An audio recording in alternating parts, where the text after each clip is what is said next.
Good evening friends, हमारे YouTube channel era group academy में आपका स्वागत है। वीडियो स्टार्ट करने से पहले आपसे एक रिक्वेस्ट है कि हमारे YouTube channel era group academy को ज़्यादा से ज़्यादा लाइक, शेयर और सब्सक्राइब कीजिए।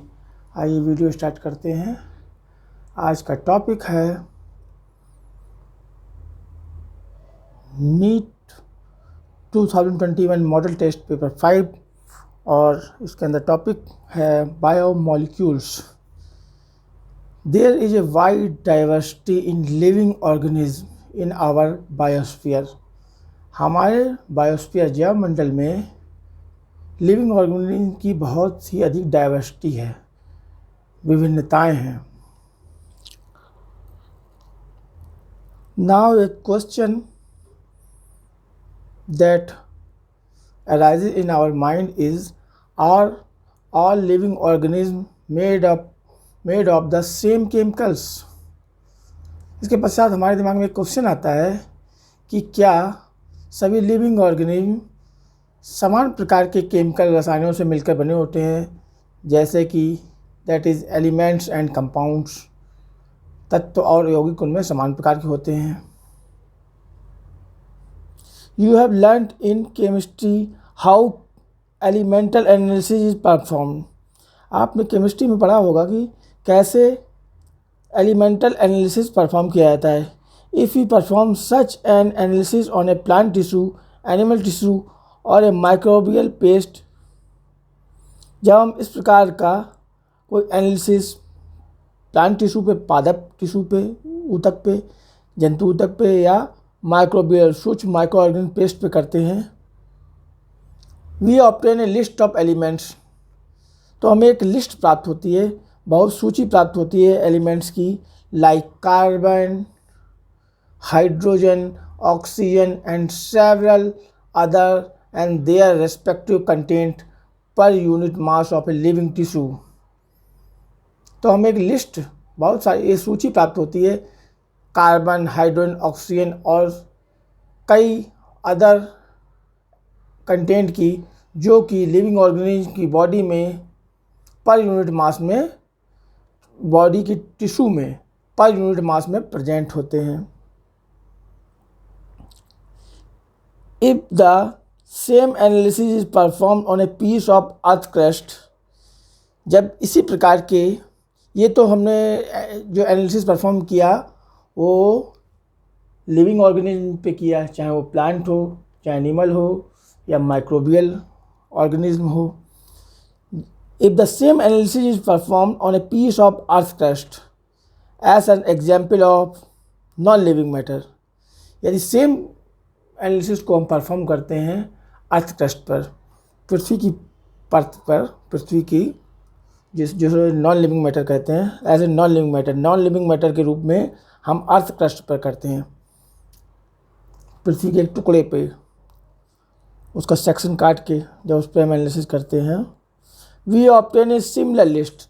तो हमें लगभग समान प्रकार की लिस्ट, सूची प्राप्त होती है एलिमेंट्स की। What are the difference between the two list? इन दोनों लिस्ट में, सूची में क्या डिफरेंस है? इन एब्सोल्यूट टर्म, सही मायने में, no such differences could be made out. इनमें कोई भी डिफरेंस या भिन्नता नहीं की जा सकती है। All the elements present in a sample of earth crust are also present in the sample of living tissues। जो भी एलिमेंट अर्थ के सेक्शन में, पृथ्वी के सेक्शन काटने पर, भूमि के सेक्शन काटने पर जो प्राप्त होते हैं, लगभग सेम सैंपल जो है लिविंग टिश्यू में पाए जाते हैं।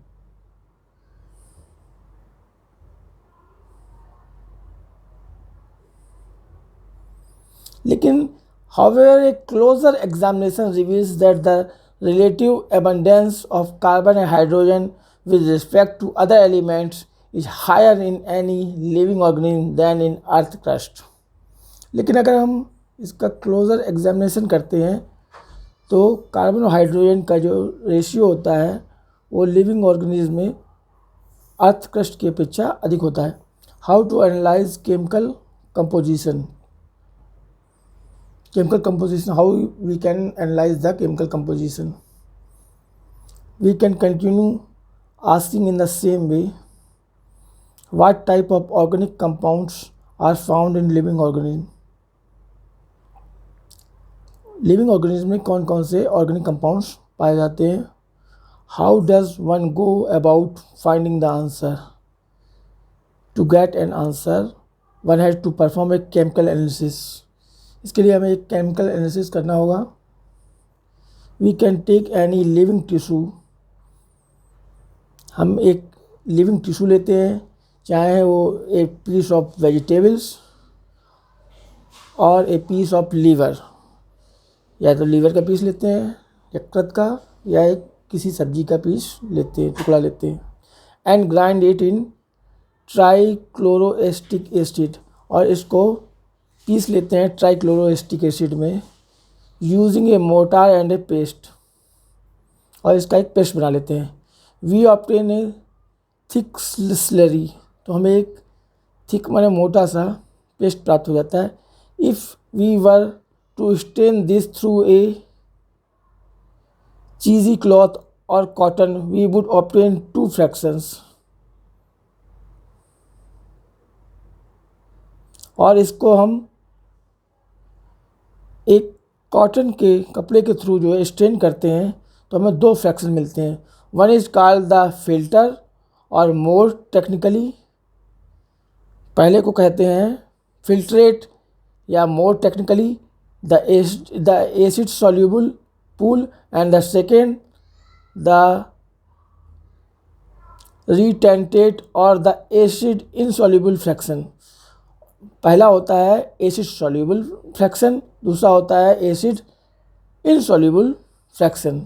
Scientists have found thousands of organic compounds in the acid soluble pool। इसी प्रकार साइंटिस्टों ने हज़ारों ऑर्गेनिक कंपाउंड पाया जो कि एसिड में सॉल्युबल होते हैं।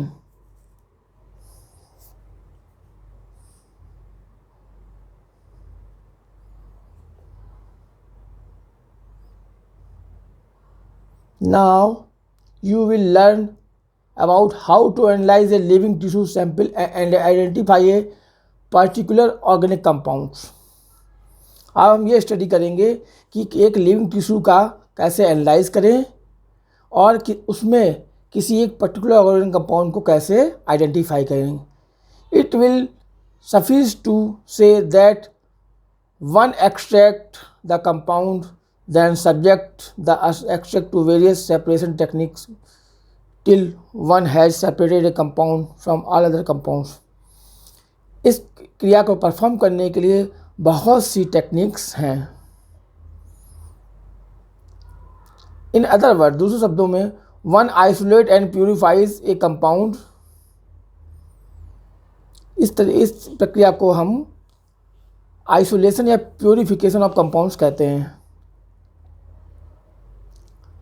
Analytical technique we apply to the compound give us an idea of the molecular formula and the probable structure of the compound। जब हम किसी एलिमेंट को एनालाइज करते हैं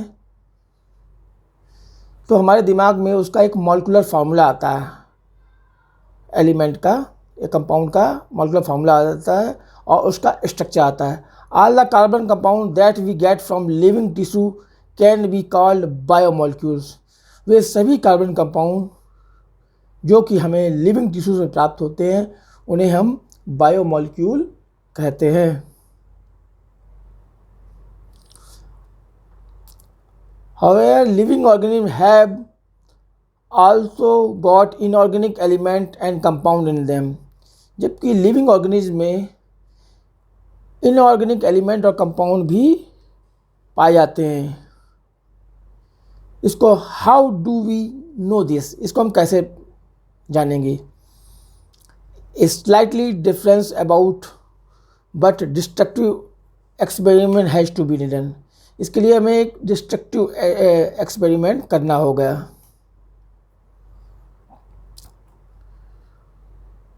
सबसे पहले we have to weigh means वजन करते हैं, a small amount of living tissue, एक छोटे से लिविंग टिश्यू को हम वेट करते हैं।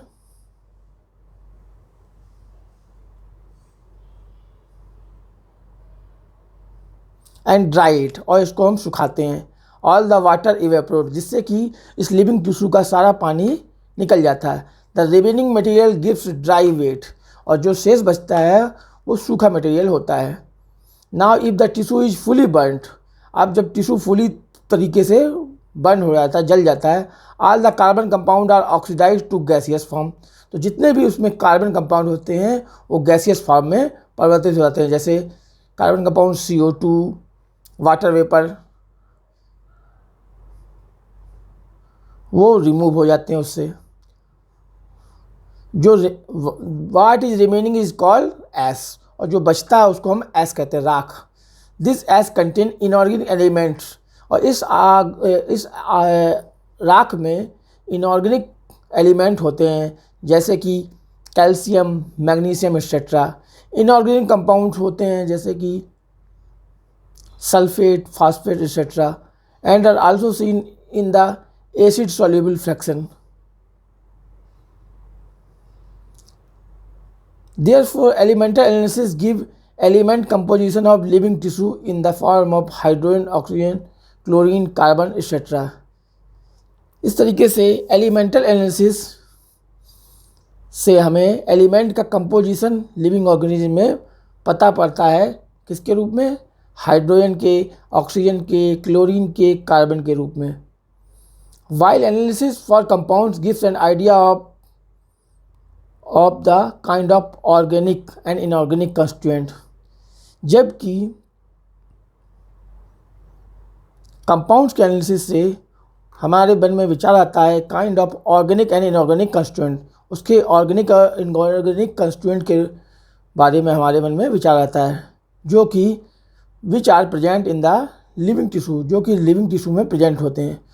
From a chemistry point of view one can identify functional group like, chemistry के पॉइंट्स ऑफ व्यू से, रसायन विज्ञान के पॉइंट ऑफ व्यू से हम आइडेंटिफाई कर सकते हैं इसमें फंक्शनल ग्रुप, जैसे कि aldehyde, ketones, aromatic compounds etcetera.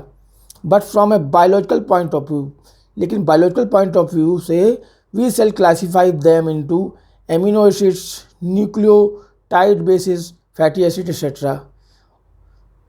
और बायोलॉजिकल पॉइंट ऑफ व्यू से उनको हम क्लासीफाई कर सकते हैं एमिनो एसिड्स में, एमिनो अम्ल में, न्यूक्लियोटाइड बेसिस में और फैटी एसिड्स में। देखिए, एक comparison of elements present in non living and living matter. मैंने बताया था कि पहले हम एक लिविंग टिश्यू को स्टडी करते हैं और फिर अर्थ क्रस्ट को। तो जब हम स्टडी करते हैं तो उनमें जो कंपाउंड्स का जो कंपोजिशन है, जो प्रेजेंस है कंपाउंड्स की, लगभग सेम होती है। देखिए, name of element, percentage weight in earth crust, percentage weight in human body. देखिए, हाइड्रोजन, इसका सिंबल होता है H, percentage weight in earth crust 0.14, in percentage weight in human body 0.5। Carbon, इसका सिंबल होता है C, percentage weight in earth crust 0.03, percentage weight in human body 18.5। Third, oxygen, इसका symbol होता है O, percentage weight in earth crust 46.6, percentage weight in human body 65%। Nitrogen, इसका symbol होता है N, percentage weight in earth crust very little amount में present होता है, percentage weight in human body 3.3%। Sulphur, इसका सिंबल होता है S, percentage weight in earth crust 0.03%, percentage weight in human body 0.3%। Sodium, इसका सिंबल होता है Na, percentage weight in earth crust 2.8%, percentage weight in human body 0.2%। Next, calcium,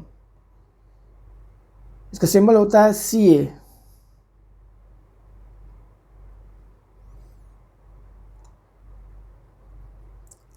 percentage weight in earth crust 3.6%, percentage weight in human body 1.5%।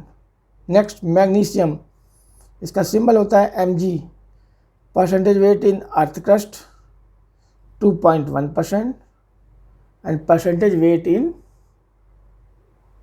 Human body 0.1%।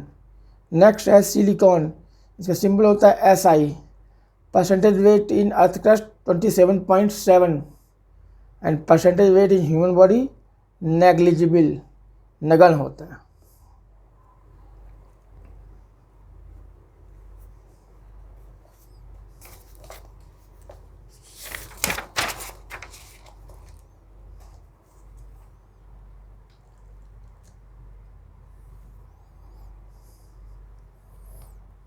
अब ये देखिए, list of representative inorganic constituent of living tissue. Living tissue में जो inorganic constituent होते हैं, देखिए component and उसका formula. Sodium, इसका फार्मूला Na+। नेक्स्ट है पोटेशियम K+। कैल्शियम, इसका formula Ca++। Magnesium Mg++। Water H2O। Compounds जो होते हैं लिविंग ऑर्गेनिज्म में, वो इनऑर्गेनिक कंपोनेंट जो होते हैं, वो सोडियम जो है NaCl के रूप में पाया जाता है, कैल्शियम CaCO3 के रूप में पाया जाता है, फास्फोरस जो है PO4 के रूप में पाया जाता है और सल्फर SO4 के रूप में पाया जाता है।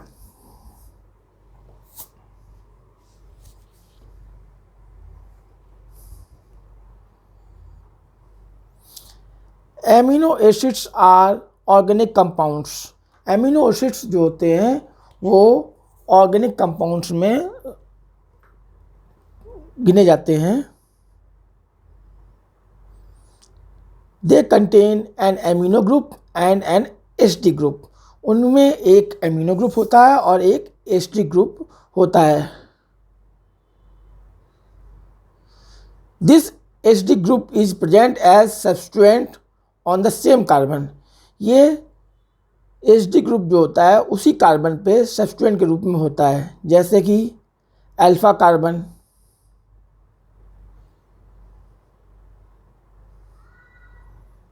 हैंस जैसे कि they are called as alpha amino acids, उन्हें को हम अल्फा एमिनो एसिड्स कहते हैं। दे आर सब्स्टिट्यूटेड मेथेन, वे मेथेन से सब्स्टिट्यूटेड होते हैं। There are 4 substituent group occupying the 4 valency position. उनमें 4 सब्स्टिट्यूएंट ग्रुप होते हैं जिससे कि उन्हें 4 वैलेंसी पोजीशन प्राप्त होती है। These are hydrogen carboxyl group, amino group and a variable group designated as R group। उनमें जो 4 वैलेंसी पोजीशन होती हैं वो उनमें होता है hydrogen, carboxyl group, amino group और एक वेरिएबल ग्रुप होता है जैसे कि हम R ग्रुप के नाम से जाने जाते हैं।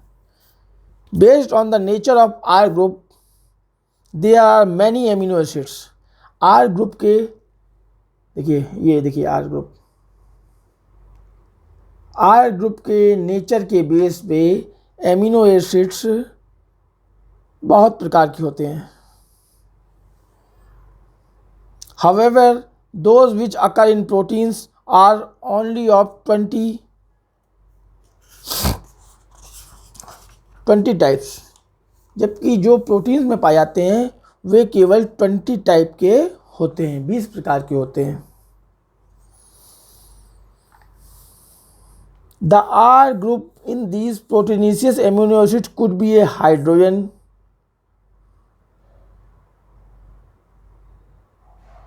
जो आर ग्रुप होता है प्रोटीन युक्त एमिनो एसिड्स में वो हाइड्रोजन हो सकता है। यदि ये हाइड्रोजन होगा तो एमिनो एसिड होगा ग्लाइसिन, अगर या ये हाइड्रोजन हो सकता है ये आर ग्रुप, या मेथिल ग्रुप हो सकता है तो वो एलेनिन बन जाएगा। हाइड्रोक्सी मेथिल अगर होगा तो वो सेरीन बन जाएगा, एक्सेट्रा।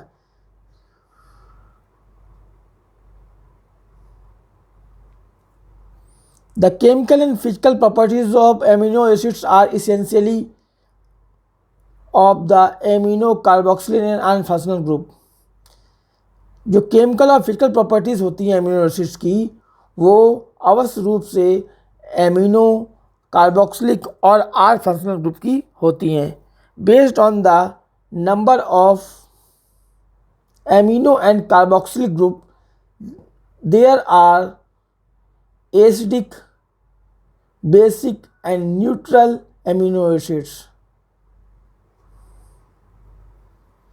कार्बोक्सिलिक ग्रुप और एमिनो ग्रुप की संख्या के आधार पर एमिनो अम्ल 3 प्रकार के होते हैं, जैसे कि एसिडिक एमिनो एसिड, इसके एग्जाम्पल के रूप में हम लेते हैं ग्लूटामिक एसिड। दूसरा बेसिक एमिनो एसिड्स, इसके एग्जाम्पल के रूप में हम लेते हैं tyrosine, phenylalanine, tryptophan.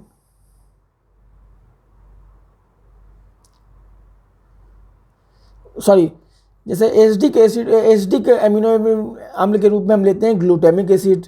Basic amino acid के रूप में लेते हैं लाइसिन। और न्यूट्रल एमिनो एसिड के रूप में हम लेते हैं वैलेन। इसी प्रकार से एरोमेटिक एमिनो एसिड्स होते हैं, जैसे कि tyrosine, phenylalanine, tryptophan. A particular property of amino acid is the ionisable nature of NH2 carboxylic group. Amino and carboxylic group एक विशेष प्रॉपर्टी जो एमिनो एसिड की होती है, वो इनके जो एमिनो और कार्बोक्सिलिक जो एमिनो ग्रुप जो होता है, एमिनो ग्रुप और जो कार्बोक्सिलिक ग्रुप होता है, वो उसकी जो होती है आयोनाइजेबल प्रॉपर्टी, जो आयन में टूट जाने की प्रॉपर्टी होती है, उसके कारण होता है। Hence in solution of different pH the structure of amino acid change. इससे हम पता पड़ता है कि डिफरेंट पीएच के सॉल्यूशन में एमिनो एसिड्स का स्ट्रक्चर जो होता है चेंज हो जाता है। ये देखिए, A type, B type, C type. यहाँ पे जो बी है, इसको here structure B is called zwitterion form, zwitterionic form. Next point पे आते हैं हम। Lipids are generally water insoluble. Lipids जो होती हैं, लिपिड्स जो फैट्स होती हैं, वो जनरली वाटर इनसॉल्युबल होती हैं। They could be simple fatty acids. वे सिंपल फैटी एसिड्स हो सकती हैं। A fatty acid has a carboxylic group attached to an R group.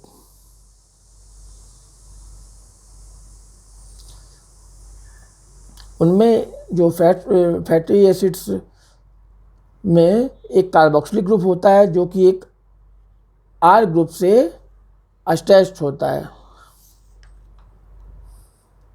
The R group could be a methyl और ethyl. R group methyl हो सकता है, ethyl हो सकता है, और हायर नंबर ऑफ ग्रुप्स या हायर नंबर ऑफ ग्रुप हो सकता है। जैसे कि palmitic acid has 16 carbon including carboxyl carbon. Palmitic acid में 16 कार्बन होते हैं, कार्बोक्सिल कार्बन को जोड़ के।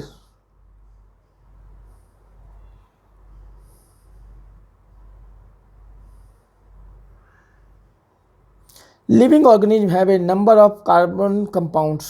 लिविंग ऑर्गेनिज्म में बहुत सारे कार्बन कंपाउंड होते हैं, in which heterocyclic rings can be found, जिसमें कि हेट्रोसाइक्लिक रिंग्स पाई जाती हैं। Some of these are nitrogen bases. कुछ नाइट्रोजन बेसिस होती हैं, जैसे कि adenine, guanine, cytosine, uracil and thymine. Be found attach to a sugar, जो कि शुगर से अटैच होती हैं, दे आर कॉल्ड न्यूक्लियोसाइड्स, तो उन्हें न्यूक्लियोसाइड्स कहते हैं। If a phosphate group is also found esterified to the sugar, they are called as nucleotide.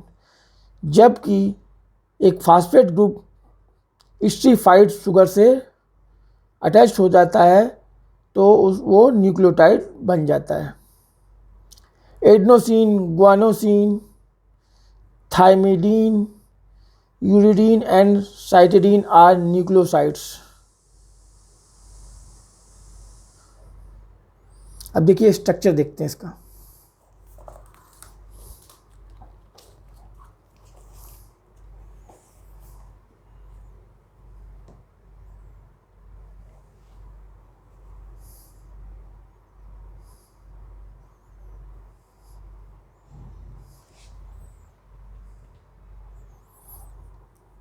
ये ग्लूकोज का स्ट्रक्चर है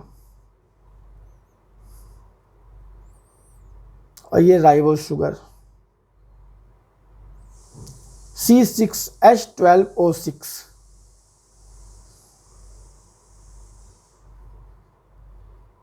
राइबोज शुगर जो होती हैं वो न्यूक्लिक एसिड में पाई जाती हैं। राइबोज शुगर आरएनए में पाई जाती है और डीऑक्सी राइबोज शुगर जो होती है वो डीएनए में पाई जाती है। ग्लूकोज का फार्मूला होता है C6H12O6, राइबोज C5H10O5। ये देखिए glycine amino acids, central carbon, एक हाइड्रोजन, दो हाइड्रोजन ग्रुप जुड़े हुए हैं, एक एमिनो, एक कार्बोक्सिल ग्रुप। एलिनिन में एक हाइड्रोजन को रिप्लेस करके मेथिल ग्रुप आ गया है। सेरीन में हाइड्रोजन को रिप्लेस करके CH2OH आ गया है। ये देखिए फैटी एसिड, पाल्मिटिक एसिड का फार्मूला CH3CH2 का होल 14COOH। ग्लिसरॉल का फार्मूला CH2OH CHOH CH2OH। ये फैट्स और लिपिड्स। ये देखिए एडेनिन, नाइट्रोजन बेस जो न्यूक्लिक एसिड में पाया जाता है। एडेनिन में प्यूरिन है ये। एडेनोसिन, एडेनिलिक एसिड, ये यूरेसिल में पिरिमिडीन है, यूरिडीन है।